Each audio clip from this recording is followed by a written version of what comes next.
My name is Fannie Thompson, 72 years old, and I built a $4 billion tech empire from nothing. My only daughter, Eleanor, and her husband, Richard, betrayed me in the worst way imaginable. They drugged me, set my vacation cabin on fire, and locked me inside to burn alive while they smiled through the window. They thought my fortune would be theirs once I was reduced to ashes. What they never expected was that I would gather evidence of their crime and be waiting for them when they returned home to celebrate my death. If you want to hear how justice finally caught up with them, hit that subscribe button now and let me know in the comments where you are watching from. This is a story about betrayal, survival, and sweet legal revenge. I was born to a single mother in a tiny town outside Austin, Texas in 1952. Mama cleaned houses for wealthy families to keep food on our table, often bringing me along when childcare fell through.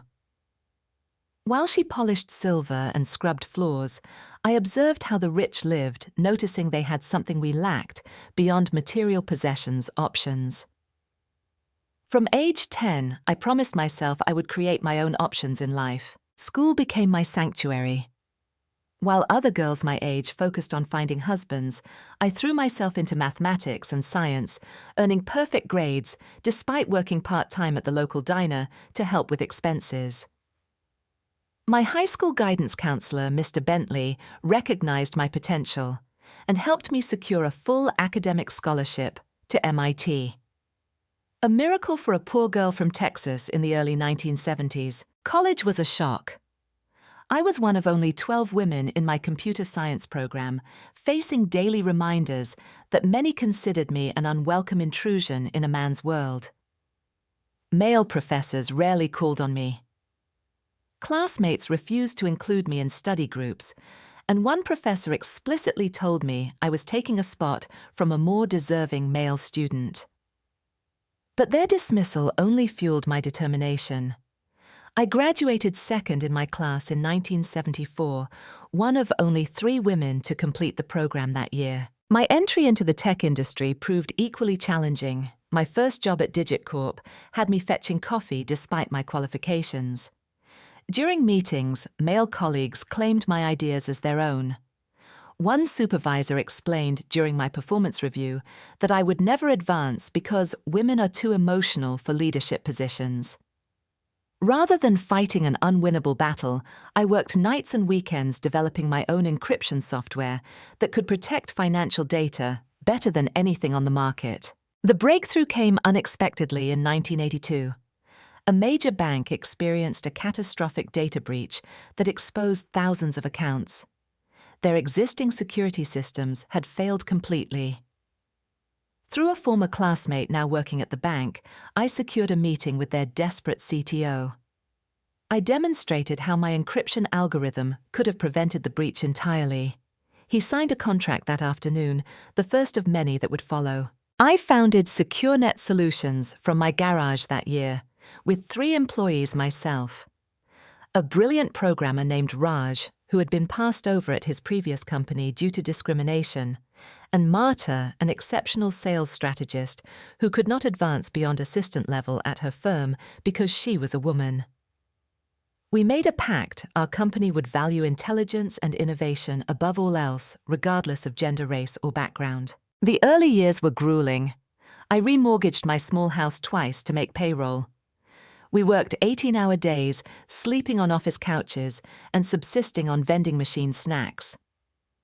Our competitors, all led by men with impressive pedigrees and investor connections, dismissed us as a cute hobby business. One potential client asked if my husband or father was the real technical mind behind the operation. Everything changed in 1987 when a catastrophic stock market crash highlighted vulnerabilities in financial data systems. Our encryption technology suddenly became essential rather than optional. Banks and investment firms that had previously ignored us were now calling daily. Our client list grew from 10 companies to over 100 within 6 months. Revenue tripled, then quadrupled. As SecureNet expanded, I maintained strict control over our growth. refusing venture capital that would have diluted my ownership. When peers advised going public immediately, I waited until 1995, ensuring our foundation was unshakable. The IPO exceeded expectations, valuing the company at $1.2 billion.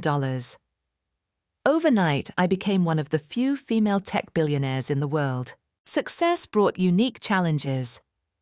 Male competitors spread rumors that I had stolen the encryption technology or slept my way into contracts. Financial publications described me as surprisingly technical for a woman, or focused on my appearance rather than my achievements. I developed a thick skin and focused on results, letting our consistent performance silence critics. Through it all, I maintained relatively modest personal habits. While I could afford mansions in every major city I lived in the same Austin home for decades, eventually upgrading to a larger property only when security concerns made it necessary. I drove the same car for 12 years.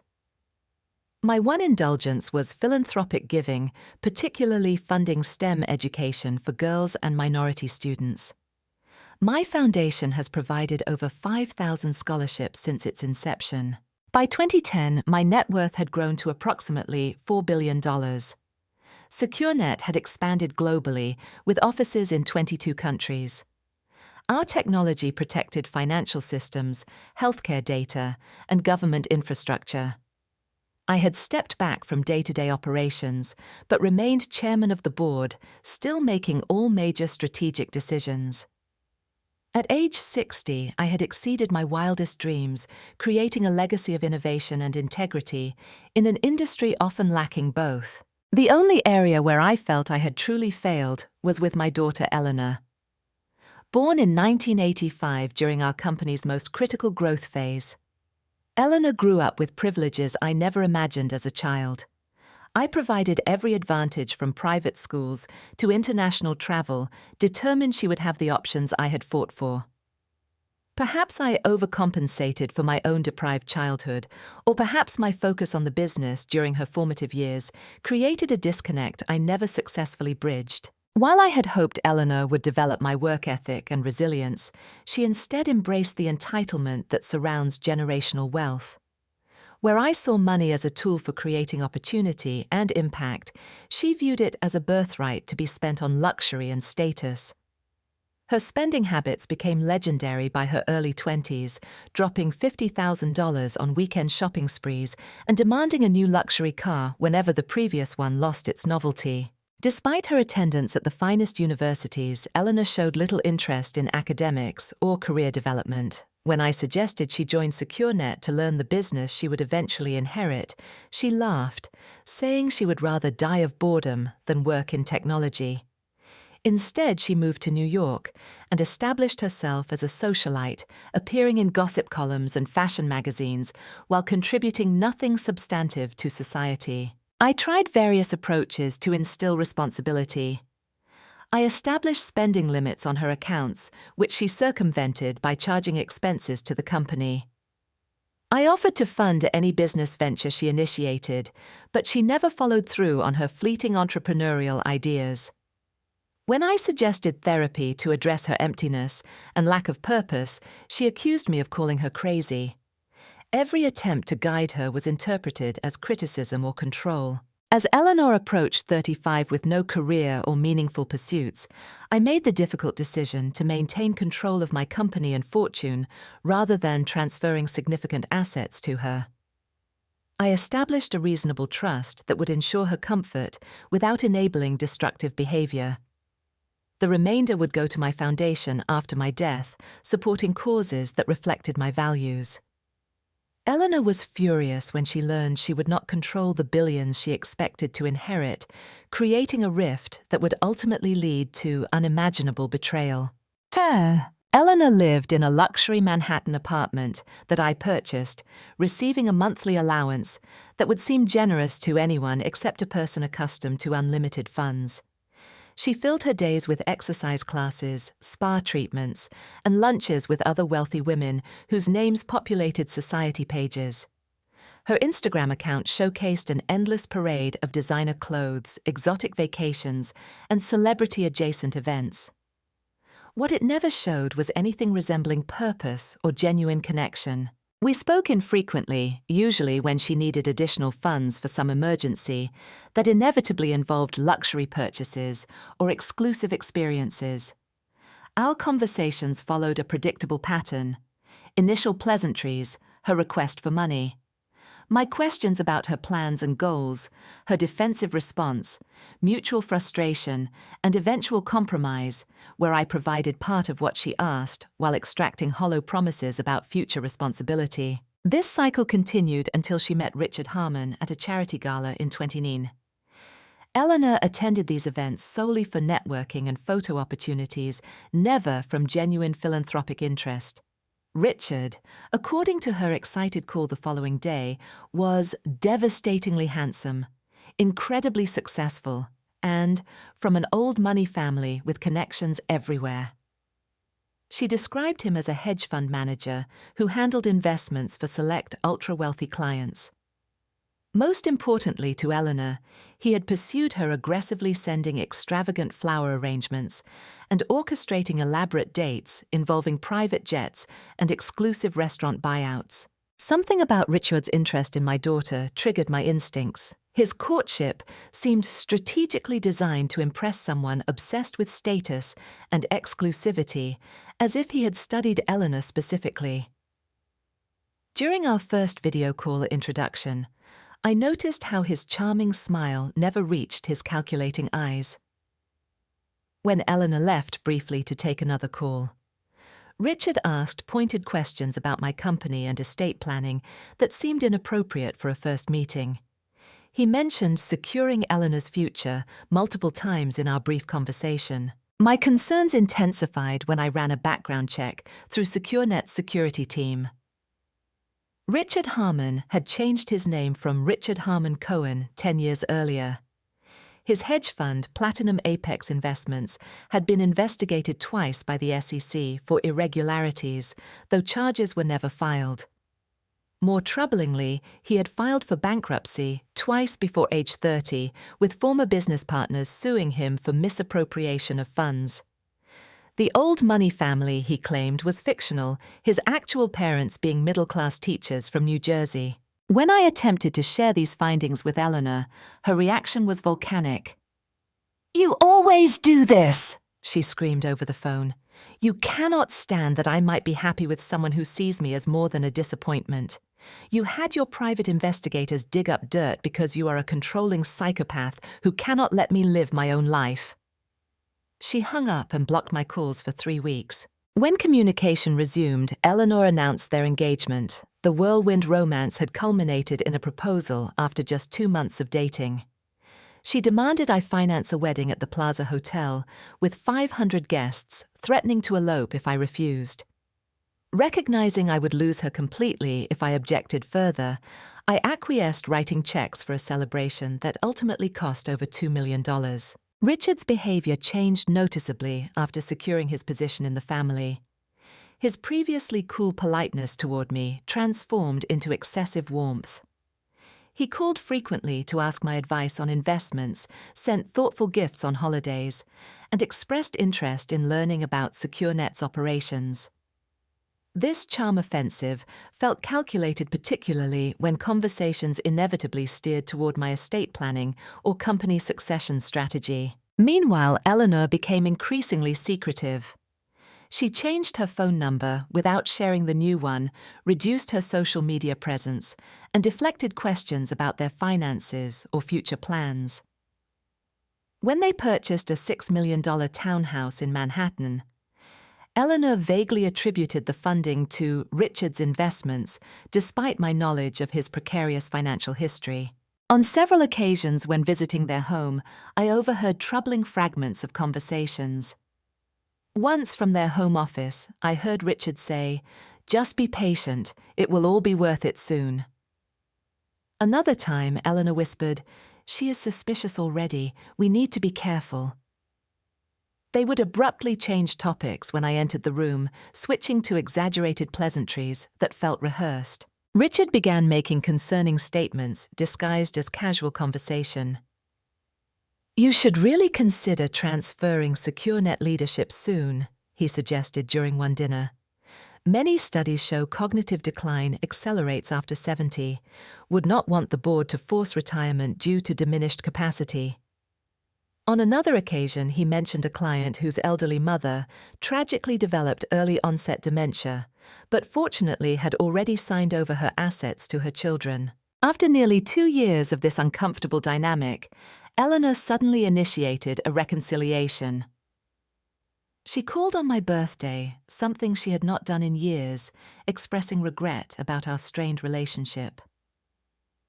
"Life is so short, Mom," she said with apparently genuine emotion. "I do not want to waste any more time with this distance between us. Richard and I both feel we should be closer as a family." This unexpected olive branch was followed by an invitation to join them at a luxury cabin in the Colorado mountains for a long weekend. "Just the three of us reconnecting and creating new memories," Eleanor explained. "The cabin is completely private, miles from any neighbors. We can truly focus on rebuilding our relationship without distractions." The isolation she described as a selling point sent a chill through me. After consulting with my longtime attorney, Martin Goldman, I took several precautionary steps before accepting their invitation. I updated my will, removing Eleanor as beneficiary and transferring all assets to my foundation in the event of my death. I established a dead man's switch protocol, with Martin requiring me to enter a code every 12 hours to prevent the automatic release of sealed documents to authorities. Most importantly, I arranged for Jackson Reeves, my head of security, and a former FBI agent to be on alert during my trip. As my private car wound up the mountain road toward the cabin, I silenced the warning voice in my head. Perhaps I was being paranoid. Perhaps Eleanor genuinely wanted to heal our relationship. Perhaps Richard's interest in my affairs was normal curiosity about his wife's family business. I desperately wanted to believe the best of my only child. That wishful thinking almost cost me my life. The cabin was undeniably beautiful. A modern architectural masterpiece of glass and reclaimed wood, perched on the edge of a cliff with panoramic mountain views. As I wheeled my suitcase into the soaring great room with its wall of windows overlooking the valley below, I momentarily forgot my suspicions. Eleanor greeted me with uncharacteristic warmth, taking my coat and offering a glass of wine. Richard busied himself with my luggage, insisting on carrying it to my room personally. "We are so glad you came, Mom," Eleanor said, her smile not quite reaching her eyes. "We have the whole weekend planned, plenty of time to really talk and reconnect." That first evening passed pleasantly enough with gourmet food Richard had catered and brought from Denver. The conversation remained superficial, focusing on safe topics like the spectacular views and recent films they had enjoyed. I noticed Richard refilling my wine glass frequently, while he and Eleanor drank sparingly. When I mentioned this, Eleanor laughed too brightly. "We just want you to relax and enjoy yourself, Mum. You work too hard." As I unpacked in my bedroom, I noticed small security cameras mounted discreetly in the corners of every room, including my bathroom. When I asked about them over breakfast the next morning, Richard explained they were standard in luxury rental properties. "The owners need to protect their investment from rowdy renters," he said smoothly. "We can cover them if they make you uncomfortable." "No need," I replied, meeting his gaze steadily. "I have nothing to hide." By the second day, I began noticing concerning patterns. Richard showed unusual interest in my medication routine for the mild heart condition I had developed in recent years. "I will remind you to take your pills," he insisted. "At your age, medication management is critical." Eleanor, who had never cooked a meal in her life, suddenly insisted on preparing my food personally, declining my offers to help. After dinner that evening, I experienced unusual drowsiness that felt different from normal fatigue. My limbs felt heavy, my thinking foggy. I excused myself early, but instead of taking my heart medication as usual, I flushed the pills Eleanor had specifically handed me down the toilet. That night, I only pretended to drink the water she left by my bedside, suspecting it too might be contaminated. Unable to sleep, I heard them talking in hushed tones on the deck, outside the master bedroom, around midnight. The mountain air carried their voices clearly through the slightly opened window. "Tomorrow is the day," Richard said, his voice tense with excitement. "The conditions are perfect." "Are you sure it will work?" Eleanor asked. "What if something goes wrong?" "Nothing will go wrong. The pills have been weakening her for weeks. Between that and the special additive in her wine tonight, she will be completely disoriented. She will never make it out in time. And it will look like an accident. They will not suspect anything. Cabin fires are common in these remote locations. Electrical problems, faulty wiring. By the time they reach this place, there will not be enough left to determine anything suspicious." Their voices moved away as they returned inside, but I had heard enough. My own daughter was actively participating in a plan to murder me. The betrayal cut deeper than any physical wound ever could. Moving silently through the darkened cabin, I searched for evidence and escape options. In Richard's briefcase, left carelessly open in the office, I discovered a life insurance policy on me for $10 million, dated just 3 weeks earlier, with Eleanor as beneficiary. More disturbing was a detailed document outlining SecureNet's ownership structure and succession protocols in the event of my death. In the garage behind expensive mountain bikes and ski equipment, I found an unmarked plastic container that smelled strongly of gasoline when I carefully unscrewed the cap. My hands trembled as I replaced it exactly as I had found it. This was not just planning.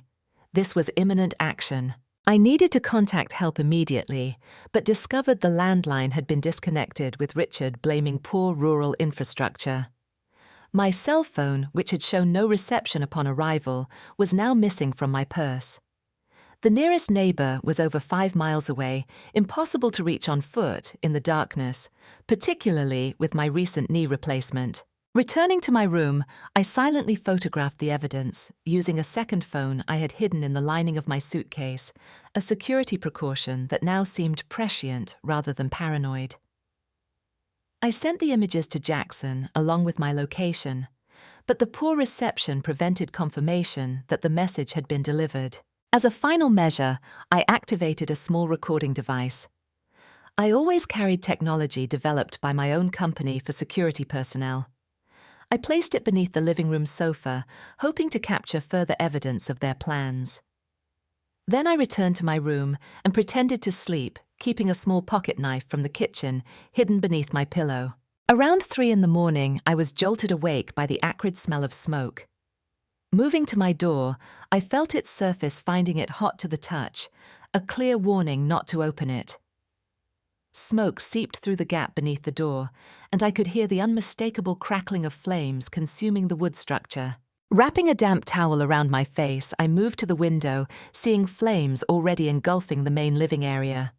The fire was spreading with unnatural speed, clearly accelerated by the gasoline I had discovered. As I struggled to open the window, which seemed to be sealed shut, I heard footsteps on the deck outside. Richard appeared at the window, staring at me through the glass with cold eyes. He held up a key, dangling it tauntingly, before putting it in his pocket.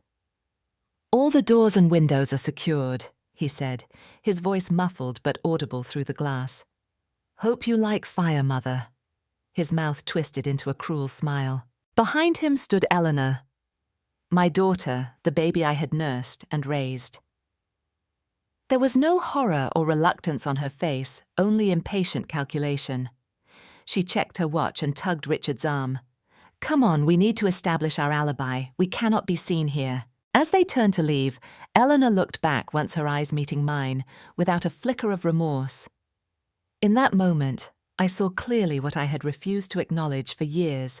My daughter had become a stranger, motivated solely by greed.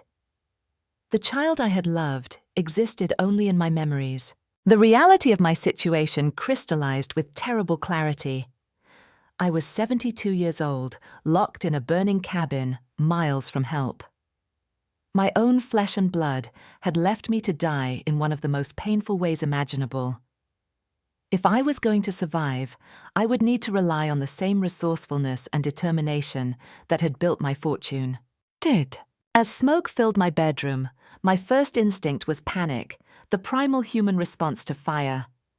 But decades of crisis management in business had taught me that clear thinking under pressure makes the difference between survival and destruction.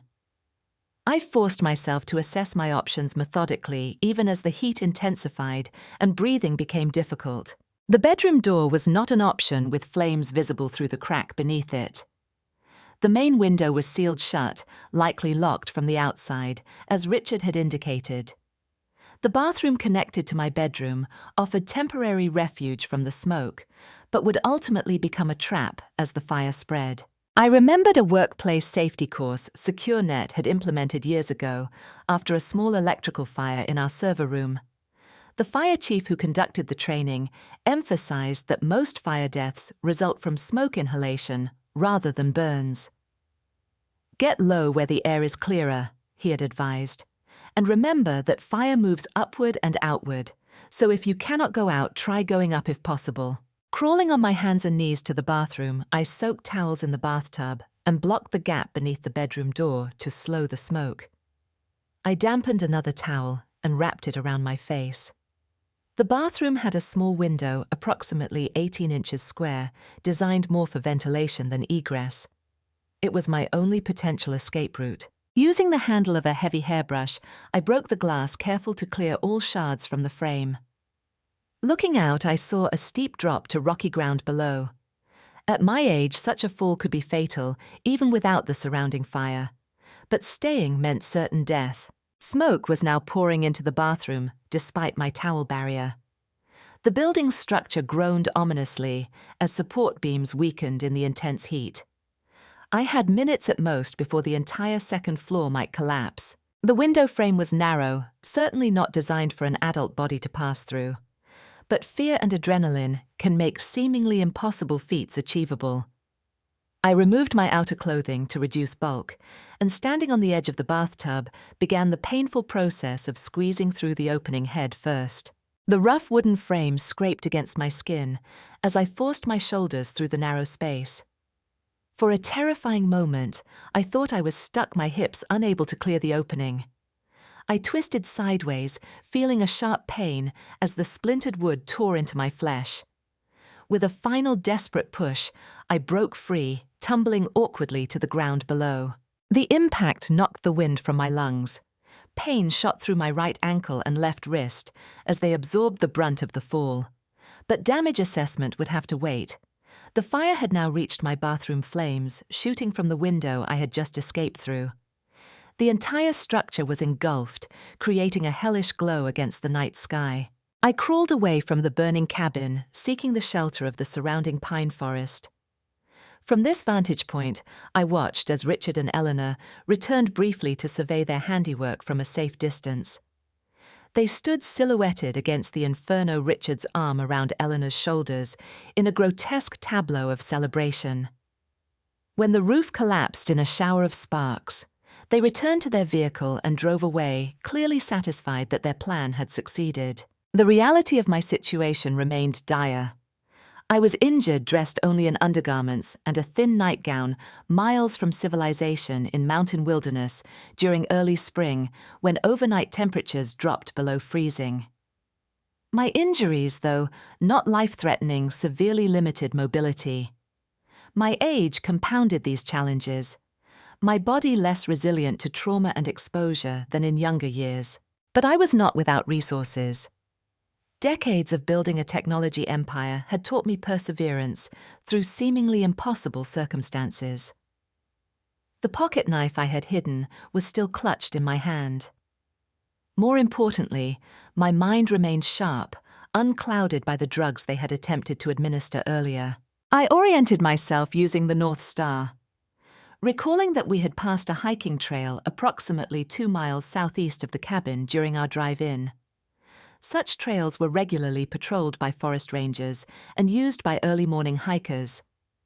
If I could reach it by dawn, I might encounter help. The journey was excruciating. My injured ankle supported minimal weight, forcing me to fashion a crude walking stick from a fallen branch. The forest floor was treacherous with rocks and roots that seemed determined to further injure me. The night air bit through my inadequate clothing, hypothermia becoming as serious a threat as my injuries. I maintained forward momentum by focusing on a single driving thought: I would not let them win. Each painful step was fueled by the image of Richard and Eleanor, celebrating my death, anticipating the billions they would soon control. The fortune I had built through decades of innovation and sacrifice would not fund their obscene lifestyle or reward their murderous betrayal. Dawn broke as I finally stumbled onto the hiking trail, my body pushed well beyond reasonable limits. Fortune favored me in the form of two early morning hikers, a middle-aged couple who reacted with appropriate shock at finding an elderly injured woman in nightclothes emerging from the forest. "Cabin fire," I gasped, accepting the jacket the woman immediately offered. "My family tried to kill me." Their incredulous expressions suggested they assumed I was delirious from trauma.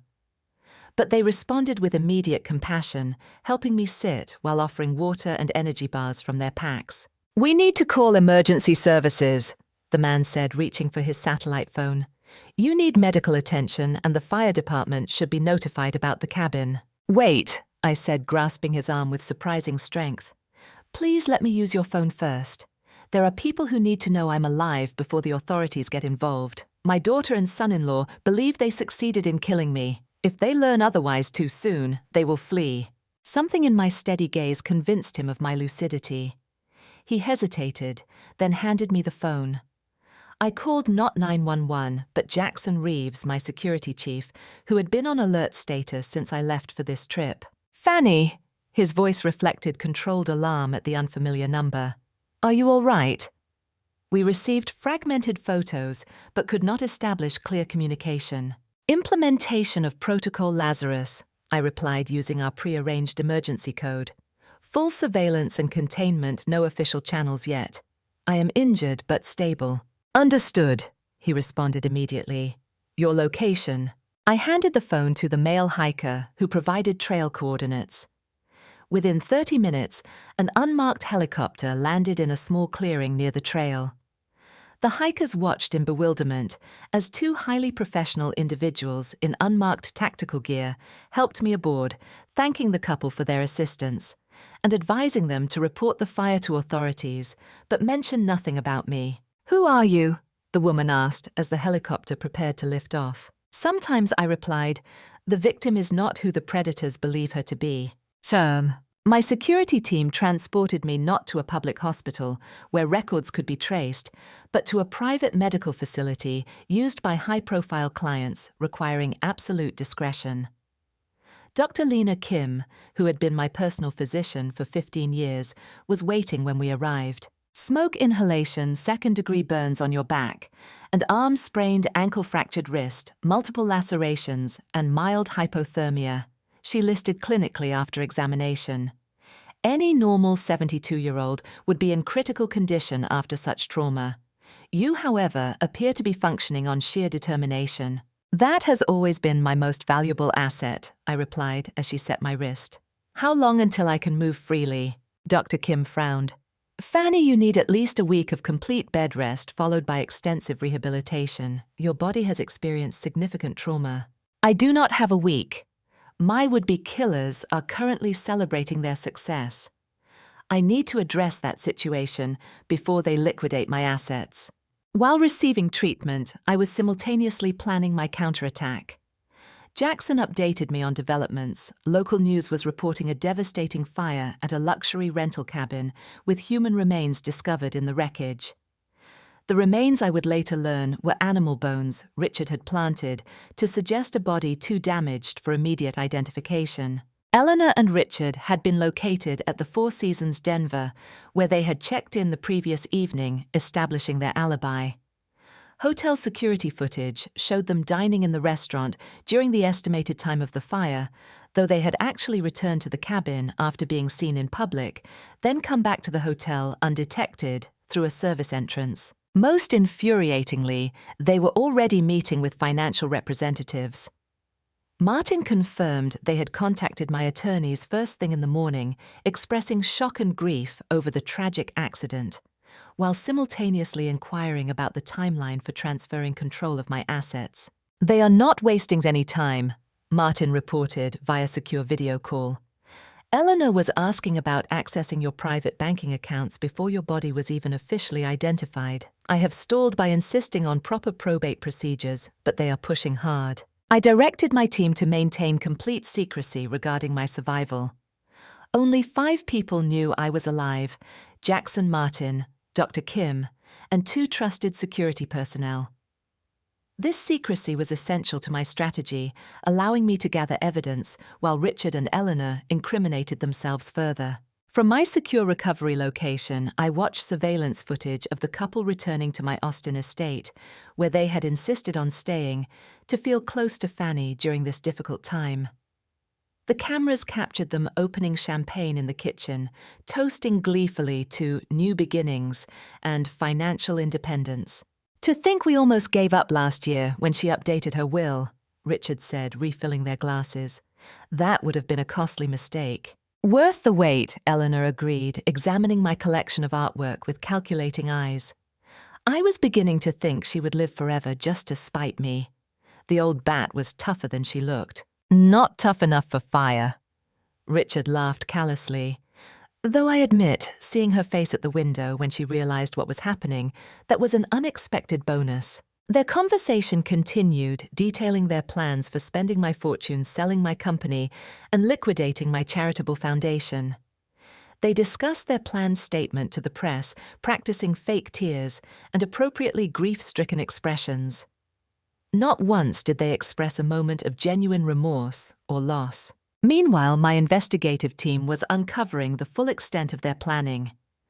Richard had methodically researched methods for staging accidents, focusing specifically on cabin fires in remote locations. He had purchased the gasoline, using cash at a station over 50 miles from the cabin. The medication they had been giving me contained small doses of sedatives gradually increasing over weeks to establish a pattern of declining health that would make my death less suspicious. More disturbingly, we discovered Richard had previously been investigated in connection with the suspicious death of his wealthy aunt 5 years earlier. While never charged, the parallels were unmistakable: an elderly relative with substantial assets, a seeming accident with convenient timing, and Richard as the primary beneficiary. Eleanor had been fully aware of this history, evidenced by encrypted messages between them, referring to the successful precedent and applying lessons learned.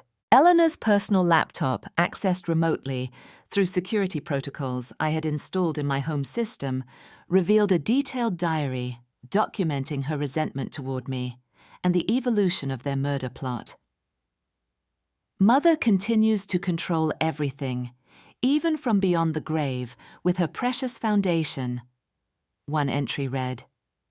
"Richard says there are ways to rewrite the story to ensure we get what I deserve as her only child. No more waiting for her to die naturally that could take decades with her stubbornness." Each new discovery deepened my resolve. This was not a momentary lapse in judgment or an impulsive act. This was methodical, premeditated attempted murder, motivated purely by greed. My own daughter had not only participated, but had been an enthusiastic architect of the plan to kill me. Working with Martin and a select team of attorneys, I updated my will to completely disinherit Eleanor, removing even the trust fund I had previously established. I transferred controlling interest in SecureNet to my foundation, with a board of trusted executives to oversee operations. I documented all evidence of the murder plot, creating multiple secure copies, distributed to various trusted parties to be released if anything happened to me. For 3 weeks, I remained officially dead while building an airtight case and recovering enough strength to confront my would-be killers. Eleanor and Richard grew increasingly frustrated with the legal delays in accessing my fortune, unaware that these delays were carefully orchestrated. They began making expenditures based on their anticipated windfall, purchasing a yacht, and placing a deposit on a mansion in the Hamptons. When all preparations were complete, I implemented the final phase of my plan. The date was set for evening of their planned memorial gathering at my Austin home, to which they had invited carefully selected individuals who might be useful in their future business and social ambitions. The timing was fitting. They would host the event, honoring my memory in the afternoon, then meet with my attorneys the following morning to finally gain control of my assets. As the last guest departed and evening fell, Eleanor and Richard retired to the master bedroom, drinking the rare champagne from my private collection and discussing their imminent wealth. I waited silently in the darkened sitting area adjacent to the bedroom. The room where I had once rocked Eleanor as a colicky baby, where I had read her bedtime stories, where I had comforted her through childhood nightmares. The bitter symmetry was not lost on me. When they turned on the lights, I remained seated in the armchair facing the bed. My appearance dramatically different from their last sighting of me. My hair, formerly shoulder-length and brown, with subtle highlights, was now short and its natural silver. Burns and cuts marked my exposed skin. My wrist remained in a cast, and a walking cane rested against the chair. But my eyes, according to those who know me best, held the same penetrating intensity that had intimidated tech industry titans for decades. Eleanor screamed at the sight of me, a glass-shattering shriek that likely alerted neighbors. Richard stumbled backward, his face draining of color. "This is not possible," he whispered, his composure completely shattered. "You are dead. We saw the cabin burn. There were remains." "Apparently," I replied calmly. "I do like fire after all, enough to walk through it and survive." Richard attempted to recover his mind, visibly racing for explanations. "Eleanor, your mother is clearly unwell. Perhaps the trauma of the fire has affected her mind. She seems to be implying something disturbing." In response, I activated a remote control, and Richard's own voice filled the room from hidden speakers. "Hope you like fire, Mother." Then Eleanor's cold voice. "Come on, we need to establish our alibi. We cannot be seen here." The cabin had excellent acoustics, I noted, as their recorded voices continued, now discussing how they would spend their inheritance. "And my security systems are state-of-the-art. Did you really think I would have no protections in place given what I built and who I am?" Eleanor broke first, her self-preservation instinct, overriding any loyalty to Richard. "It was his idea," she cried, backing away from him. "He planned everything. He said we deserved your money, that you were wasting it on your stupid foundation instead of your own daughter." Richard's facade of sophisticated charm vanished entirely, replaced by ugly rage. "Shut up, you stupid bitch," he snarled, advancing toward me with fists clenched. "Do you think anyone will believe her? A convenient reappearance with wild accusations after the insurance has been claimed. I will have you committed, you interfering old hag." As he lunged toward me, security personnel emerged from hidden positions throughout the room. Richard found himself face down on the carpet, handcuffed by the men who had protected high-value targets in war zones. Eleanor backed against the wall, hyperventilating, as she realized the completeness of her downfall. The local police entered next, accompanied by FBI agents specializing in attempted murder insurance fraud and conspiracy. The district attorney himself attended, having reviewed the extensive evidence my team had compiled. Richard Harmon and Eleanor Thompson. Harmon, you are under arrest for attempted murder, conspiracy to commit murder insurance fraud, and attempted wire fraud. The lead detective announced, reading them their rights as additional officers secured the scene. Richard's desperate attempts to bargain began immediately. "I have information on Eleanor's involvement. She was the mastermind. I have evidence she has been planning this for years." Eleanor in turn became hysterical, claiming Richard had manipulated and coerced her. "He was abusive. I was afraid of him. He threatened to hurt me if I did not help him. I never wanted to harm my mother." The recordings from my home, the cabin, and their subsequent celebrations comprehensively destroyed these defenses. Eleanor's diary, with entries dating back 18 months, detailing her growing resentment and specific murder plans, made her claims of coercion implausible. Financial records showed she had purchased the sedatives using her personal credit card, and hotel staff confirmed she had personally delivered food and drinks to my room with strict instructions that no one else should handle them. As they were led away in handcuffs, Eleanor finally met my eyes. Her expression a complex mixture of hatred, shock, and a flicker of something that might have been shame. "Why could not you just die naturally and give me what was mine?" she asked, her voice hollow. "Because what I built was never yours," I replied quietly. "It was mine to direct toward purposes that would outlive me. You could have joined me in that legacy instead of trying to steal it." Richard's last words before being placed in the police car were a venomous threat. "This is not over. People like us do not stay in prison." I watched from the doorway as they were driven away, feeling strangely empty. The betrayal had been so complete, so profound, that even justice brought little satisfaction. I had survived their murder attempt and prevented them from stealing my life's work, but the daughter I had loved was gone as surely as if she had perished in that fire. The subsequent months brought a media frenzy unprecedented in my previously private life. Tech billionaire rises from the ashes. Survives murder plot by daughter and son-in-law, screamed the headlines. Reporters camped outside my estate financial news programs dissected the implications for SecureNet stock, and true crime podcasts offered breathless speculation about family dynamics and inheritance disputes among the ultra-wealthy. I declined all interviews, issuing only a brief statement. I am focused on recovery justice and ensuring my life's work continues to serve its intended purpose. This private family tragedy has been painful beyond words, and I ask for privacy as legal proceedings continue. The trial began 6 months after the arrests, becoming a national spectacle.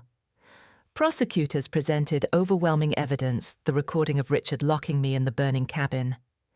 Eleanor's diary detailing their planning financial records, showing purchases of accelerants and sedatives, and hotel security footage revealing their secret return to the cabin during the fire. Richard and Eleanor, now represented by separate high-priced legal teams, turned viciously against each other. Richard's defense claimed Eleanor had masterminded the plot due to lifelong resentment over my controlling nature and her restricted access to family wealth.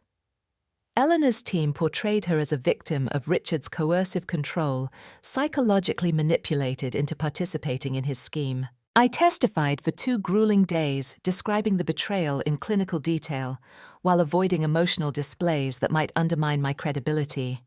When Eleanor's attorney attempted to characterize me as a cold, distant mother who had prioritized business success over family, I simply presented decades of financial records showing the extraordinary privileges and opportunities I had provided her. I gave Eleanor every advantage and demonstrated my love consistently throughout her life, I stated calmly.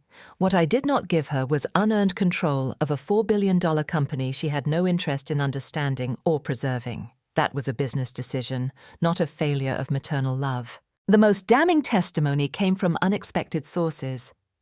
Richard's first wife appeared, describing similar accident planning discussions during their brief marriage to a wealthy family member. Eleanor's personal assistant revealed overhearing her complaining that waiting for mother to die naturally is taking too long, months before the murder attempt.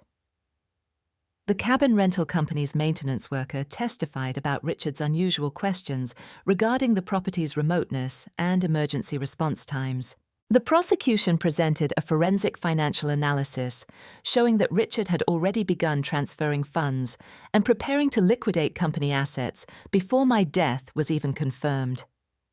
They revealed multiple offshore accounts established months earlier, clearly intended to hide proceeds from the eventual sale of SecureNet. Most disturbing was evidence that Eleanor had researched the effects of various sedatives on heart conditions identical to mine, visited the cabin alone 2 months before the murder attempt to assess the location, and practiced grief reactions with an acting coach, billing the sessions to her personal shopper to hide their purpose. Expert testimony dismantled Eleanor's claims of coercive control, pointing to her independent research planning activities and the calculated nature of her participation. Her own words in text messages to Richard. "No one will suspect a thing because everyone knows we had issues. They will think I am too selfish to kill the golden goose," revealed clear understanding and willful participation. After 3 weeks of testimony, the jury deliberated for less than 6 hours before returning guilty verdicts on all counts for both defendants. The judge, clearly disgusted by the evidence presented, delivered his sentencing remarks with barely contained contempt. "In 30 years on the bench, I have encountered many disturbing cases, but few that match the cold-blooded calculation displayed here," he stated. To plan the murder of one's own mother or mother-in-law for financial gain reflects a depravity that demands the most severe consequences our legal system allows. Richard received life imprisonment without possibility of parole. His sentence enhanced by evidence linking him to his aunt's suspicious death years earlier. Eleanor received 40 years, making her release unlikely, before her late 70s. As they were led from the courtroom, neither looked at me, their expressions fixed in the bitter resentment of those who believe themselves victims despite overwhelming evidence of their guilt. The legal victory brought justice, but not healing. I had survived their attempt to kill me, but the deeper wound of betrayal by my only child would never fully close. I redirected my energy toward recovery and purpose, using this traumatic experience to help others. I restructured my foundation to establish a division specifically addressing elder abuse and exploitation, funding research support services, and legal advocacy for vulnerable seniors. Working with technology experts from SecureNet, I developed monitoring systems to help elderly individuals maintain independence while creating safety nets against potential abuse.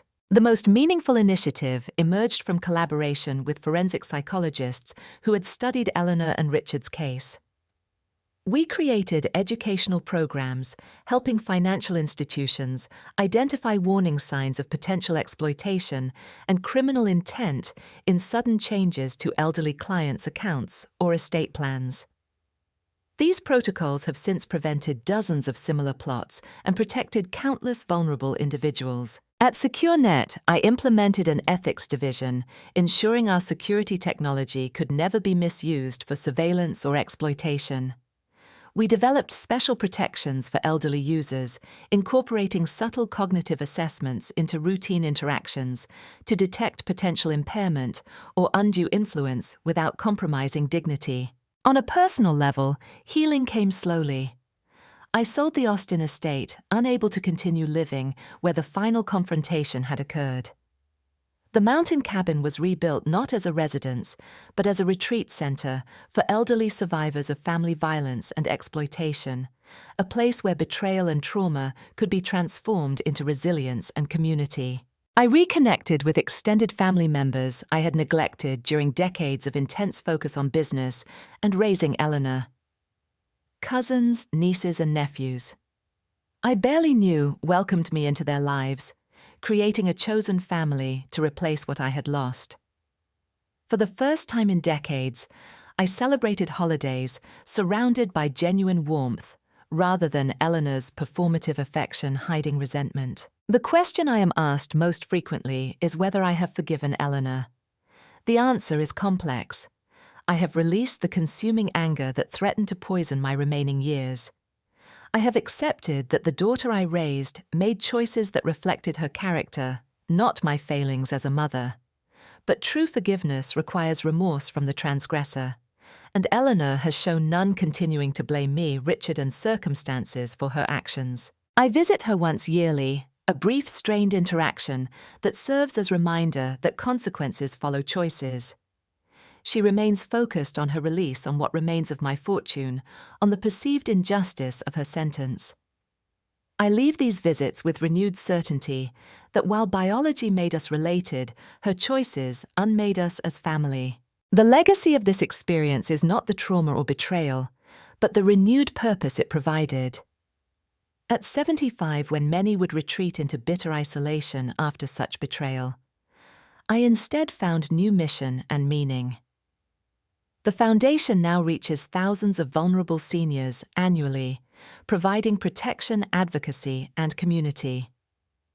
SecureNet's ethical technology initiatives have established new industry standards for responsible innovation. My own story has become a cautionary tale studied in law enforcement training, a case history in forensic psychology courses, and unfortunately, a sensationalized streaming miniseries I neither endorsed nor watched.